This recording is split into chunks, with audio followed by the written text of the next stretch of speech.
Hoje com o pastor Joseph Prince. Mateus, pelo Espírito, entendeu a graça porque uma certa vez ele era um cobrador de impostos, sabe? E ele juntava suas moedas. Eu posso ver Mateus juntando as suas moedas. Por isso ele diz, de Abraão até Davi, 14 gerações. De Davi até a Babilônia, 14 gerações. E do cativeiro até Cristo, 14 gerações. Era como se ele contasse moedas. Certo? Numa mesa ele juntava, 14 moedas aqui, jup. Certo? 14 moedas ali, zup. Certo? Mais um monte, 14 moedas aqui, certo?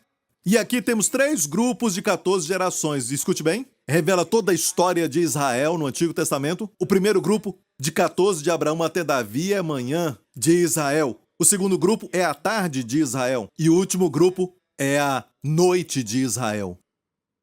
Ok? 3, 14 é o quê? Quantas gerações? 42. Classe? 3 vezes 14 é 42. 42. É um número na Bíblia de descanso depois da luta. Ou seja, depois de 42 gerações de todos os tipos de pessoas, Jesus veio. Ele é o descanso de Deus. Sabe quantas estações que o povo de Israel peregrinou quando estavam no deserto? Sabe quantos lugares eles pararam antes de entrar no descanso? 42 lugares. Você sabia que a grande tribulação vai durar quanto tempo? Antes de entrarmos no milênio, 42 meses. 42 meses são 3 anos e meio. O número 42 é um número de descanso depois da luta. Mas voltando ao assunto. Os nomes das mulheres. A primeira foi Tamar. Ela era famosa por quê? Engano, ela enganou o seu sogro e dormiu com ele. Foi um incesto. A história dela é uma história que ninguém quer ler publicamente nas igrejas, mas está na Bíblia, certo? Depois temos, vamos ler aqui no verso 5, e Salmão gerou de Raabe a Boaz. Raabe, a prostituta de Jericó. Por que não falou de Miriam? Por que ele não escolheu Miriam? E Boaz gerou de Rute a Obed. Rute tinha caráter, mas ela veio da nação de Moabe, era moabita, uma nação amaldiçoada por Deus. Deus disse, só a 10ª geração vai entrar. E depois vem Jessé gerou ao rei Davi, o rei Davi gerou a Salomão, da que foi mulher de Urias. Batseba era o seu nome, mas o seu nome não foi mencionado. E olha como diz, a mulher de Urias, para lembrar ao leitor da graça de Deus, porque isto aqui mostra o pecado de Davi. Ela foi mulher de Urias. 4 mulheres, é lógico até chegar na 5ª mulher. A graça de Deus sobre Maria. E Maria, é lógico, foi a mãe de Jesus. Mas por que em toda a genealogia de 42 nomes, certo? E temos muitos nomes ilustres, entre elas Miriam, também Débora, sabe, Esther, mas não aparecem aqui. Ok? Deus escolheu essas 4 mulheres. Vamos falar de Tamar para terminar.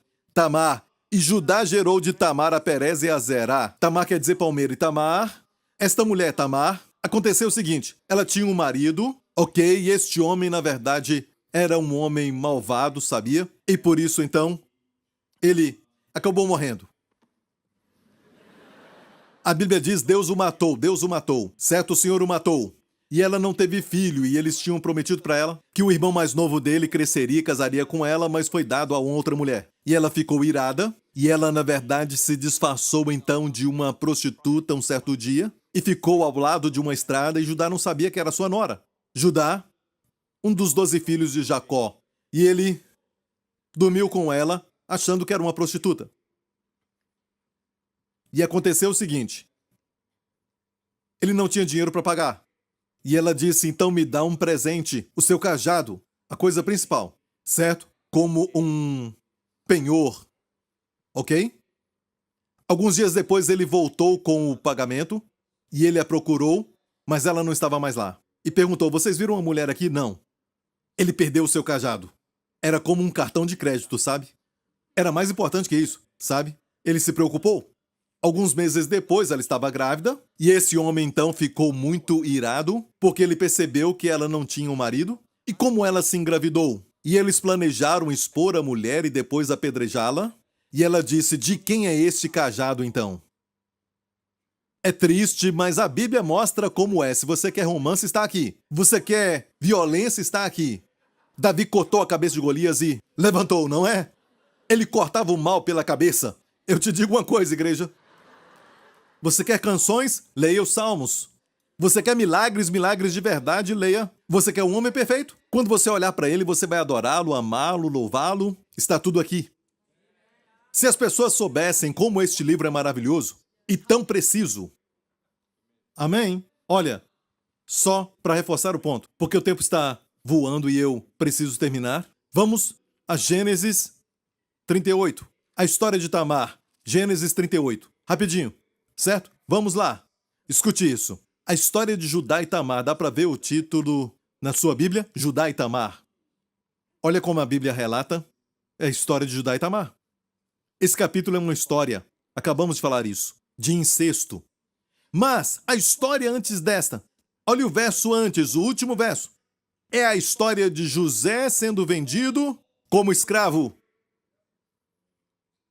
Ou seja, o capítulo 38, a história de Tamar, é um parênteses. Essa ordem divina estava falando de José, a sua história, de como seus irmãos com ciúme o venderam aos midianitas. E a história entra num parênteses, de repente, sabe? E fala de Judá e Tamar. Olha, Jacó tinha 12 filhos. Por que falar de Judá agora? Jesus veio da tribo de... Os rabinos fizeram essa pergunta. Por que esse capítulo está bem no meio da história de José? Olha, antes do capítulo 38 começar, olha o final do 37. E os midianitas venderam-no no Egito a Potifar, oficial de Faraó, capitão da guarda. Olha o final, no próximo capítulo, capítulo 39, certo? Depois da história de Tamar e Judá, capítulo 38, olha o capítulo 39, volta para a história de José. E José foi levado ao Egito. Viu isso? Olha para mim. Tem uma outra revelação. Você está pronto? Está pronto? Lembra que eu falei que José é um tipo de Jesus? Amado pelo pai, rejeitado pelos irmãos, ok? Se tornou o pão da vida para o mundo dos gentios. Agora olha isso. Em que momento a história de Judá começou? E olha bem, judeus, você fala judeus hoje? Por que você chama um judeu de judeu? Está relacionado a Judá. Ok? Deus está nos falando que, neste momento, exato em que Israel, neste caso os irmãos rejeitaram a sua carne e sangue. José, quando rejeitaram a José, a história entra no parênteses sobre Judá. Então vamos ver isso profeticamente. Ou seja, quando Israel rejeitou o Messias deles, o José celestial. Ok? Deus focou naquilo que aconteceu com Judá. Capítulo 38. E aconteceu no mesmo tempo que Judá desceu de entre seus irmãos e entrou na casa de um homem de Adulão, cujo nome era Ira. E viu Judá ali a filha de um homem cananeu, cujo nome era Sua. Olha, isso tem um significado. Durante o tempo da rejeição de Jesus pela nação de Israel, Israel se espalhou entre os gentios. Peregrinaram. E eles tiveram, então, relacionamentos com gentios. Deus queria que eles ficassem na sua terra, um povo único para mostrar a sua glória e bondade. Mas por causa da rejeição, eles foram espalhados no mundo, como Judá foi aos cananeus, uma mulher que se chamava Sua. E você sabe o que é Sua em hebraico? Riqueza. Bens. E essa é a história do povo judeu no mundo inteiro, por onde eles vão, certo? Eles encontram até... E eu falo isso com muito cuidado, porque tem pessoas que são contra os judeus e que me ouvem. Tem gente que fala, viu o que aconteceu com eles? Isso magnifica a glória de Deus. Mas no mundo inteiro eles procuram por riquezas. Porque se esqueceram do Messias que já veio. Você está entendendo? Mas vem o capítulo 39. A história do Messias de novo. Você está entendendo? Então temos a interpretação profética e também uma interpretação natural também. Por quê? Os rabinos perguntam, entre todos os filhos de Jacó, por que Judá foi mencionado e mencionado de uma forma específica? Muito triste, sabe? Até mesmo um fato que não tem de que se orgulhar. Por quê? Deus mostra que no meio dessa escuridão, Deus vai enviar seu filho. Deus envia o seu filho. Você entendeu isso? Essa é a história de Tamar. Ela se tornou a tataravó de Jesus. Uau! Isso magnifica o quê? A graça de Deus. Viu? Não esconda a sua história, porque algumas pessoas têm um testemunho muito lindo na sua história, mas não quer que ninguém saiba. Tenho vergonha do passado. Olha, algumas coisas vão magnificar a glória de Deus quando alguém ouvir. E você agora recebeu a graça de Deus e parece que você nunca foi uma pessoa má? E o mundo pensa que todo cristão é exatamente como você. Não, diga. Você sabe quem eu fui? Mateus disse assim, quando Jesus escolheu os 12, tinha um tal de Mateus que era publicano. O cobrador de impostos. E vamos falar um pouco agora sobre Raabe. Raabe, olha a sua história. E Salmão gerou de Raabe a Boaz. Raabe, ele gerou Boaz de Raabe. Raabe foi a prostituta de Jericó. Ela era gentia. Tamar era hebreia, mas Raabe era gentia. Isso revela que nos 4 nomes temos 2 gentias e 2 hebreias, o que nos mostra que Jesus veio não só para os judeus, mas também para os gentios. Isso está revelado na sua genealogia. Ok? Então, Raabe, a prostituta. Por que Deus escolheu uma prostituta se nesses 4 nomes ele podia ter colocado pessoas ilustres? Mulheres de reputação, em vez de reputação má. Raabe, o que ela fez? Raabe creu no Deus de Israel. Raabe disse, sabe, por este fio escarlata que vocês desceram, ou melhor, os espias falaram, deixem uma corda vermelha, para que nós não destruamos a sua casa. Não só ela salvou a si mesma, ou pela fé Deus a salvou, ela salvou toda a sua família. Amém? E ela casou com o filho do capitão de Judá.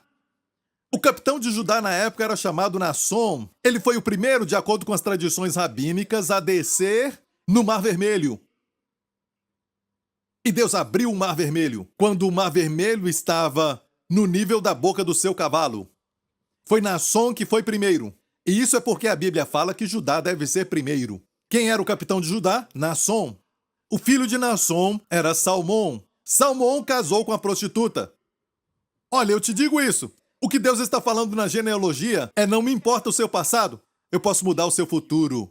Eu posso te dar um lindo futuro, não me importa o seu passado. A graça pode mudar o seu futuro. Com a graça, você vai casar com o filho do capitão. Aleluia. Você entendeu?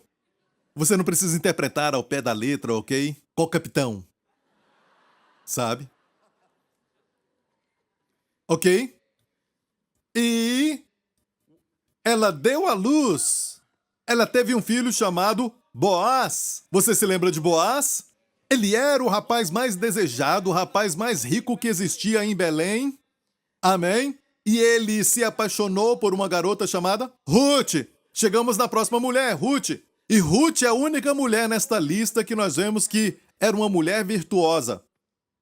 Deus falou isso dela, e a outra mulher está, na verdade, em Provérbios 31, a mulher virtuosa, que muitos creem que Salomão falava da sua mãe, Batseba.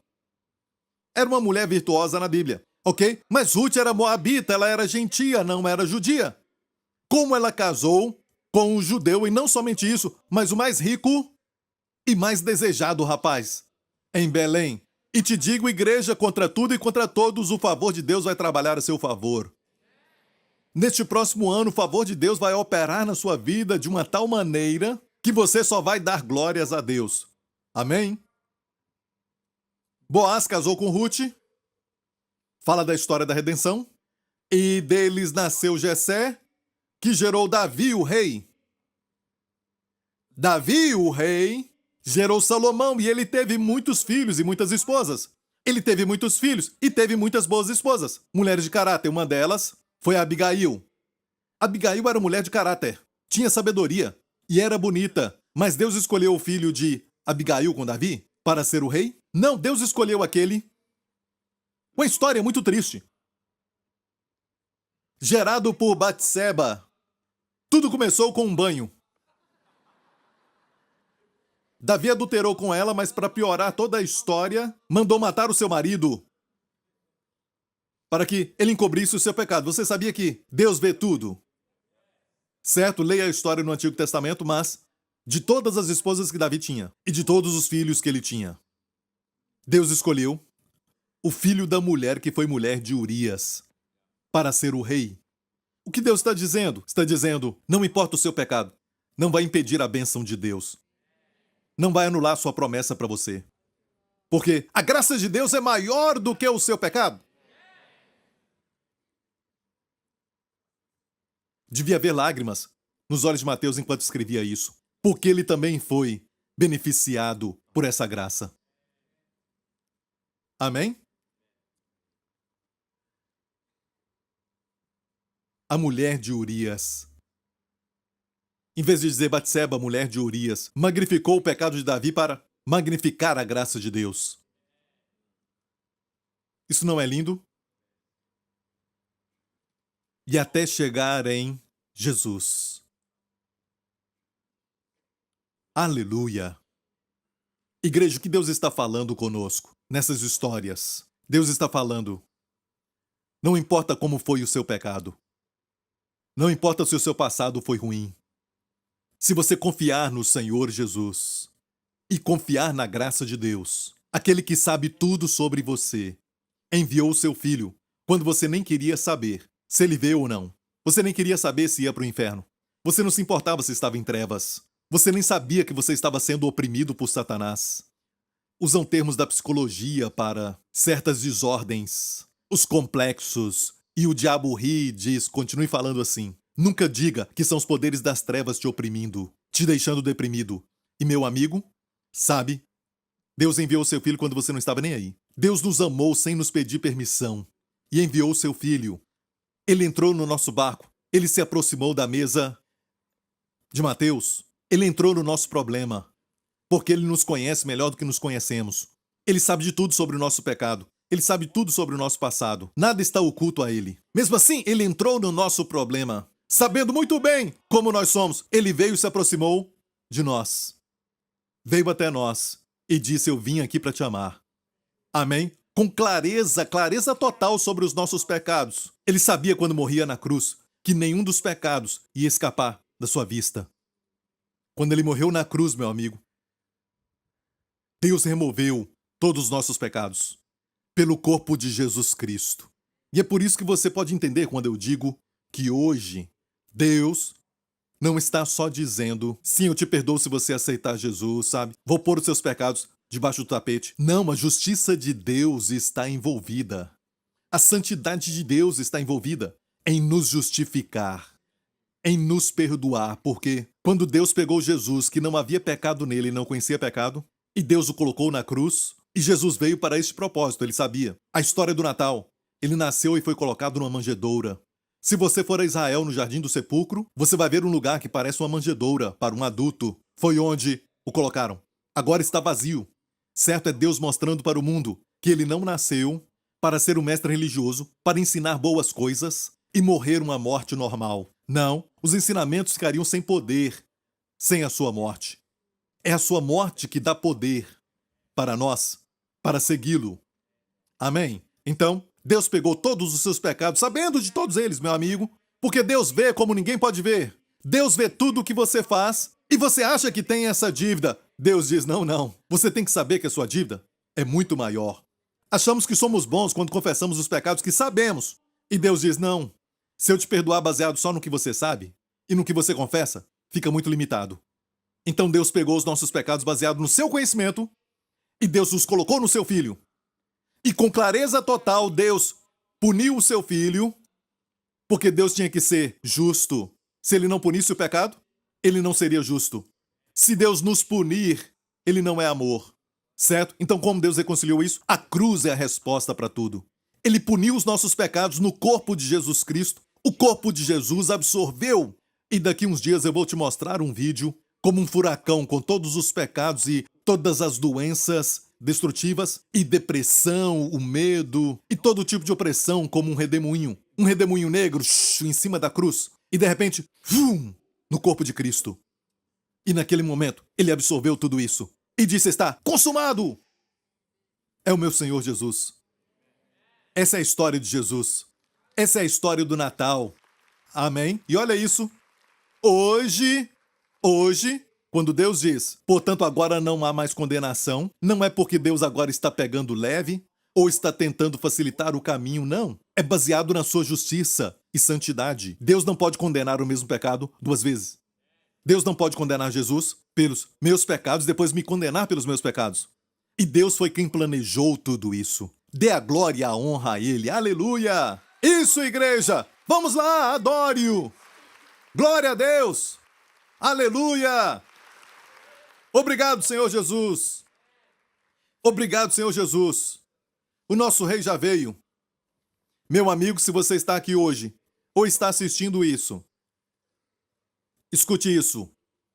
Onde você estiver assistindo ou ouvindo essa mensagem, Deus está agora entrando no meio do seu problema, sabendo bem, sabendo muito bem, tudo sobre você, e ainda te ama. Ele te ama como ninguém pode te amar. E ele fez algo sobre o seu pecado. Você não precisa escondê-lo, você não precisa pensar nos pecados, você não precisa culpar ninguém pelos seus pecados. Deus vê os seus pecados, mostre tudo isto para ele. Se posicione na presença da luz de Deus e levante a sua cabeça, porque a mesma luz, meu amigo, que expõe os seus pecados, também expõe o poder do sangue de Jesus que purifica todos eles.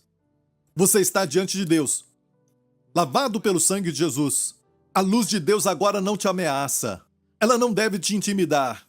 A luz de Deus só mostra quão branco a sua veste se tornou pelo sangue de Jesus. E meu amigo, isso porque Deus enviou o seu Filho. Ele enviou o seu Filho não pela linhagem de pessoas perfeitas, mas imperfeitas. Mas o seu Filho não carregou o sangue deles. O pecado é transmitido na raça humana pelo sangue. A Bíblia diz que a vida da carne está no sangue. Como o sangue é, a vida também é. O sangue de Jesus, todo o seu sangue, veio do seu Pai Celestial. O seu pai da terra, José, não participou disso. Ele nasceu da Virgem Maria e mesmo estando no seu ventre, hoje a medicina nos revela isso, o feto não recebe uma gota do sangue da mãe. Então nada do sangue pecaminoso de Maria foi para Jesus. O seu sangue veio do Pai. E aquele sangue foi colocado nele para ser derramado, porque aquele sangue era sangue real, sangue santo. Era sangue divino, sangue do próprio Deus.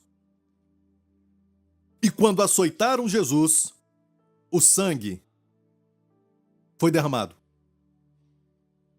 Então, colocaram uma coroa de espinhos na sua cabeça, mas sangue foi derramado. Cuspiram nele e o despiram na frente da guarnição. Zombaram dele. Ele levou a nossa vergonha sobre si mesmo. E puseram uma veste escarlata que grudou na sua pele. E quando secou, eles tiraram aquela veste de uma vez só. E mais sangue foi derramado. Por isso, chegou um momento que ele não podia nem carregar a cruz. Tiveram que chamar a Simão, o Cireneu. O sangue foi derramado até chegar no Calvário. E nenhuma gota foi perdida. É um mistério como os anjos pegaram aquele sangue para espargir, deixar que ele espargisse no propiciatório. E quando ele subiu na cruz no Monte Calvário, o pregaram as suas mãos, os seus pés, e sangue foi derramado. A Bíblia diz, meu amigo, que o sangue de Jesus Cristo nos purifica de todo o pecado. O sangue de Jesus Cristo nos purifica de todo pecado. No grego, todo ali é de todo tipo de pecado. Você fala, esse pecado é grande, ou esse pecado é pequeno. Uma mentira branca, uma mentira negra, nos purifica de todo pecado. Você já recebeu este sangue? Eu quero orar por você aonde você estiver. Se você quer receber este sangue, meu amigo, faça essa oração comigo agora. De coração, diga: Pai Celestial, eu creio que Jesus Cristo é o Filho de Deus, que morreu na cruz por todos os meus pecados. O seu sangue é poderoso para me limpar de todo pecado, passado, presente e futuro. E me coloco diante de ti, Pai, na tua luz maravilhosa, sem nenhum medo, porque a tua luz só vai revelar a perfeição da obra do teu Filho. Jesus Cristo é o meu Senhor e Salvador, e te agradeço, Pai, porque tu o ressuscitaste. Ele está vivo hoje, e porque ele vive, eu também vivo. Obrigado por me amar.